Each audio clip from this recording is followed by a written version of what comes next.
Hey guys, how are you all? In this video, I'm going to show you that how can you share a file as a document on your Telegram application. So how can I do that? This setting in your phone. So this is my Android phone, you can see, and I will just go on my Telegram application here on my mobile phone screen. Let me just type Telegram here.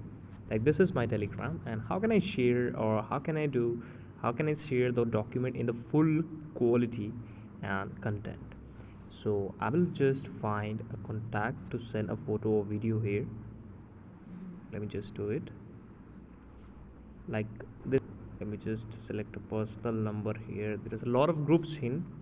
So like if this is my contact here, you will see an option called pin on the right bottom of the screen.